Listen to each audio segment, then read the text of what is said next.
ఒక జంట మా దాంట్లో ఉంటుంది. అమ్మాయి పేరు సుమతి దేవి అనుకుంటా. అమ్మాయి ఎంత అందంగా ఉంటదంటేనమ్మా, చాలా చక్కగా అమ్మాయి చూస్తే మంచి కుటుంబం, మంచి వ్యవహారం, మంచి కథ. అమ్మాయి నా రోడ్డుకి నాకు సుమారుగా నేను కూర్చునే చోటకి ఒక 500 మీటర్లు ఉంటది. ఏడ్చుకుంటూ వస్తూనే ఉంది. ఎందుకు ఏడుస్తున్నామంటే, అయ్యా అంటే వాళ్ళ తాలూకా ఎవరికో మన దగ్గర అదృష్టపత్రం పెట్టుకుంటం వలన వాళ్ళ కుటుంబం మంచిగా చాలా బాగా ఉండటం వలన ఆ అమ్మాయి ఎక్కడి నుంచో వచ్చింది, చాలా దూరం నుంచి వచ్చింది. 18,000 కిలోమీటర్ల నుంచి వచ్చింది.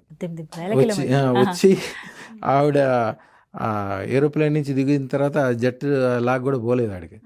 వచ్చి డైరెక్ట్గా నా దగ్గరకు వచ్చి ఏడుచుకుంటూ వచ్చి చెప్తుంది, నేను నన్ను కావాలని మంచిగా పెళ్లి చేసుకున్నారు వాళ్ళు, కుటుంబం మంచిది, కానీ ఒక వయసులో ఎవరు దిష్టి పెట్టారో ఏమో మా ఇద్దరి మధ్యన తగులు వచ్చినాయి. వాళ్ళు మంచోళ్ళే, మేము మంచోళ్ళమే. సంవత్సరంలోనే విడిపోయాము. విడిపోతే మామూలుగా ఉండదు కదమ్మా, ఎవరో ఒకళ్ళు పోలీస్ కేసు పెడతారు. ఆ కేసు మామూలుగా ఉండదు కదా ఇండియాలో కేసులు అంటే.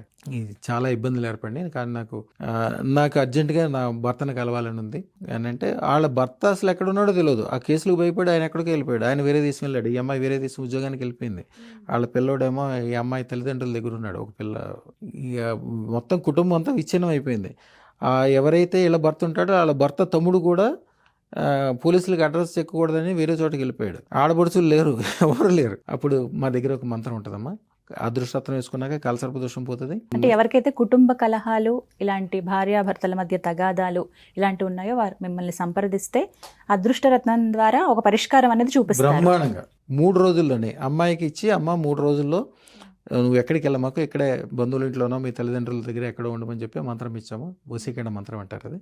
వశీకరణ మంత్రం చేసుకోమ్మా, మీ భర్త ఎక్కడున్నా వస్తాడంటే, ఎక్కడ వస్తాడంటే ఎక్కడున్నాడో తెలియదని నాకంటే, అయితే నిజంగా అయితే నేను వస్తానండి, వచ్చేటప్పుడు స్వీట్ ప్యాకెట్, ఐహారము, మీకు బహుమతులు అన్నీ. ఆవిడ సంతోషం లేదో చెప్తూనే ఉంది పాపం.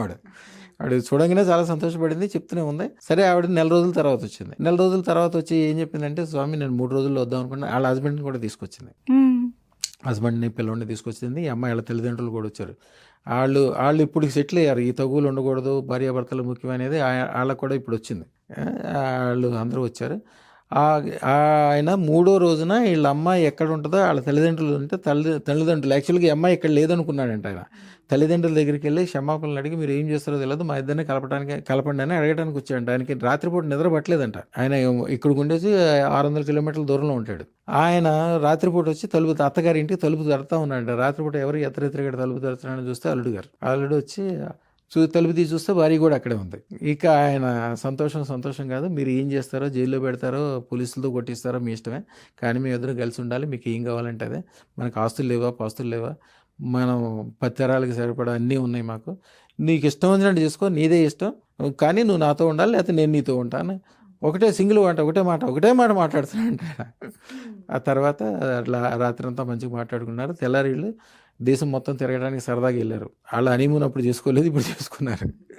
నెల రోజుల తర్వాత వచ్చారు వాళ్ళ సంతోషంతో. 3 రోజుల్లోనే మీరు అన్నట్టు అయిందండి. కానీ నెల రోజుల తర్వాత ఎందుకు వచ్చారు అది మా వీడియోలో ఉంటుంది, చూడండి ఒకసారి టెస్ట్ చేసిన దాంట్లో ఎంత సంతోషంగా